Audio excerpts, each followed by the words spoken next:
अस्सलाम वालेकुम व्यूअर्स, आज हम बना रहे हैं चिकन पकोड़ा। चिकन पकोड़ा के लिए जो अज्जा हमें दरकार हैं उनमें सबसे पहले हमने चिकन लिया है, तकरीबन 1 किलो के करीब हमने चिकन लिया है। उसके अलावा हमने लिया है सुरख मिर्च, हमने ली है तकरीबन 1 से 1.5 टीस्पून ली है। नमक हमने 2 टीस्पून लिया है। हल्दी लिया है हमने 1/2 टीस्पून। गरम मसाला 1 टीस्पून और ये सूखा धनिया का पाउडर लिया है हमने, ये तकरीबन 2 टीस्पून के बराबर है। इसके अलावा हमने 2 टेबल स्पून जो है वो बेसन लिया है, ग्राम फ्लोर जिसे कहते हैं। इसके अलावा हमने लिया है लेमन जूस लिया है, 2 टेबल स्पून तकरीबन हो जाए। 4 से 5 लेमन जो हैं वो लिए हैं, उनका मतलब इस तरह से वो निकाल लिया है जूस। और ऑयल चाहिए हमें फ्राई करने के लिए। चलें व्यूअर्स, ये बहुत ही इजी आसान सी रेसिपी आप अपने घर में ज़रूर बनाइएगा। हम इसको सबसे पहले स्टार्ट करते हैं। जो लेमन जूस है, सबसे पहले हम चिकन के ऊपर वो लगा देते हैं, सारे चिकन पे अच्छे से।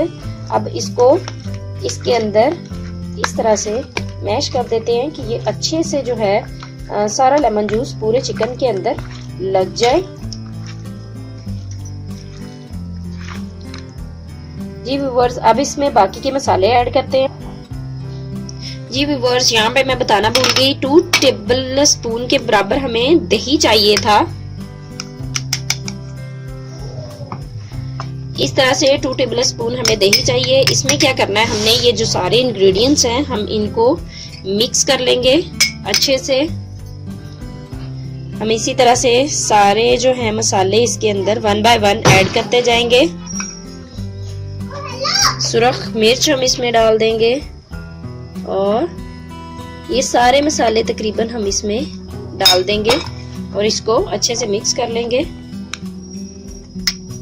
जी व्यूअर्स, हमारा जो था वो पैन छोटा था इसलिए हमने बड़ा ले लिया है ये बर्तन।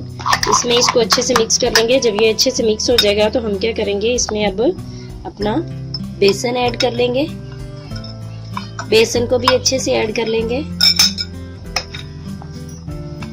अब इसी तरह से इसको अच्छे से मिक्स कर लेंगे बेसन को इसके अंदर। जी व्यूअर्स, ये अच्छे से हमारा जो मसाला है वो रेडी हो चुका हुआ है।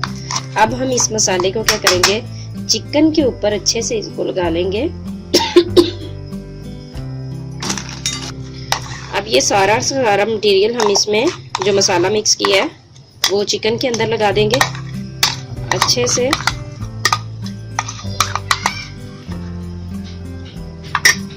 अब इसको अच्छे से हम जो है हाथों की मदद से मैरिनेट कर देंगे इस तरह से।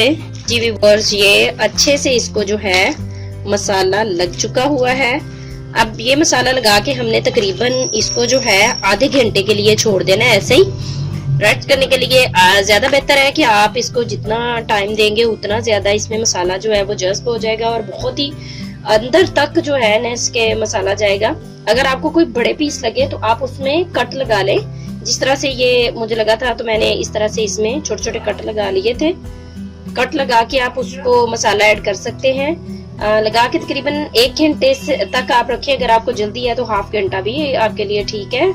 तो आधे घंटा, कम से कम आधा घंटा और ज्यादा से ज्यादा आप जो है 1 घंटे तक आप इसको रखें, रेस्ट दें, ताकि इसमें सारे मसाले जो हैं वो अच्छे से मिक्स हो जाएं और जब आप खाएं तो इसके अंदर तक इसका टेस्ट जो है मसालों का वो आए। अगर आपके घर में मतलब लेमन अवेलेबल नहीं है तो आप सिरका इस्तेमाल कर सकते हैं। अगर किसी को सिरके से प्रॉब्लम है तो कोशिश कीजिएगा वो लेमन ही इस्तेमाल करें, ठीक है। अब हम इसको 1 घंटे के लिए ऐसे रखेंगे। 1 घंटे के बाद इसको फ्राई करते हैं। जी व्यूअर्स, हमारे चिकन को मैरिनेट किए हुए 1 घंटा के करीबन हो गया है। अब हम इसको फ्राई करेंगे। सबसे पहले पैन में ऑयल डाल लेंगे। ऑयल जो है वो इतना डालना है कि ये डीप फ्राई हो जाए। जी व्यूअर्स, ऑयल जो है वो हमारा काफी ज्यादा गर्म हो चुका हुआ है। अब हम इसमें क्या है चिकन जो है वो फ्राई करने के लिए डालते हैं।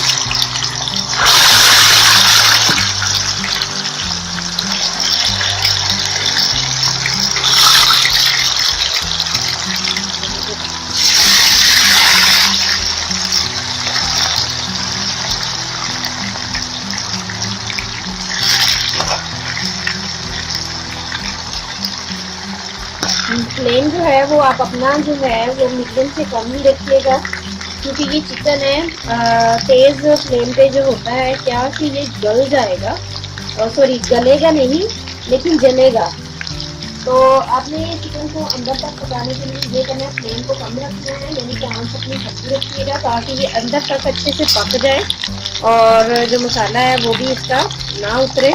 तेज़ फ्लेम पे क्या है ये जलेगा ज़्यादा और पकेगा कम। इसको एक साइड को मतलब अच्छे से पकने पे हम इसको जो है साइड चेंज करेंगे। अभी एक साइड जो है वो अच्छे से पकने देते हैं। अब क्या है कि एक साइड इसकी हो चुकी हुई है, हम साइड चेंज कर रहे हैं। इसी तरह से सबकी साइड जो है वो चेंज कर देंगे। मसाला जो है वो अपना कम या ज़्यादा आप कर सकते हैं, जितना भी है, नमक या मिर्चें कुछ भी। आप ज़्यादा स्पाइसी खाना चाहते हैं तो आप उसके अकॉर्डिंग जो है अपने मसाला जात को वो मिकदार बढ़ा सकते हैं। अब इसको गलने तक हम पकाएंगे, उसके बाद इसको हम निकाल लेंगे। जी व्यूअर्स, हमारा जो है चिकन पकोड़ा वो पक के तैयार हो चुका हुआ है। अब हम इसको डिश आउट कर लेते हैं। अब इस तरह से कोई भी स्ट्रेनर या जाली जो भी आपके घर में है उसके साथ आप निकालिएगा ताकि एक्स्ट्रा ऑयल जो है इसका वो सारा जो है वो निकल जाए, ताकि उसमें ऑयली ना फील हो। अब हम इसको डिश आउट कर लेते हैं और इसी तरह बाकी के सारे को वो फ्राई कर लेते हैं। जी ये देखें किस कदर खूबसूरत मज़ेदार गोल्डन शेप का हमारा बड़ा ही टेस्टी चिकन पकोड़ा तैयार हो चुका हुआ है। आप इसको अपने घर में ज़रूर बनाइएगा। इसको हमने रायता है हमारे पास यहाँ पे और केचप है, इसके साथ हम इसको जो है वो खाएंगे। आप भी अपने घर में बनाइएगा और बहुत ज़्यादा कॉस्टली नहीं है, ना ही ज़्यादा मुश्किल है, बहुत ही इजी आसान सी रेसिपी है जो आपके साथ शेयर की है। आपको अच्छी लगे तो अपने घर पे ज़रूर बनाइएगा। हमें अपना फीडबैक दीजिएगा। अगर आपको किसी भी रेसिपी के मुतालिक कुछ भी पूछना हो तो कमेंट बॉक्स में आप हमसे बात कर सकते हैं, पूछ सकते हैं। इसके अलावा आपको अगर किसी रेसिपी की फरमाइश करनी हो कुछ भी तो आप कमेंट बॉक्स में लिख के दीजिएगा, हम आपको वो फरमाइश भी पूरी करेंगे। यानी कि किसी भी किस्म की कोई रेसिपी आप बनवाना चाह रहे हैं या कुछ पूछना चाह रहे हैं उसके बारे में आपसे कह रहे थे। नेक्स्ट वीडियो के साथ दोबारा हाजिर होंगे, तब तक के लिए अल्लाह हाफिज। हमारे चैनल को जो है वो लाइक कीजिएगा, रेसिपीज को शेयर कीजिएगा और दुआ में याद रखिएगा।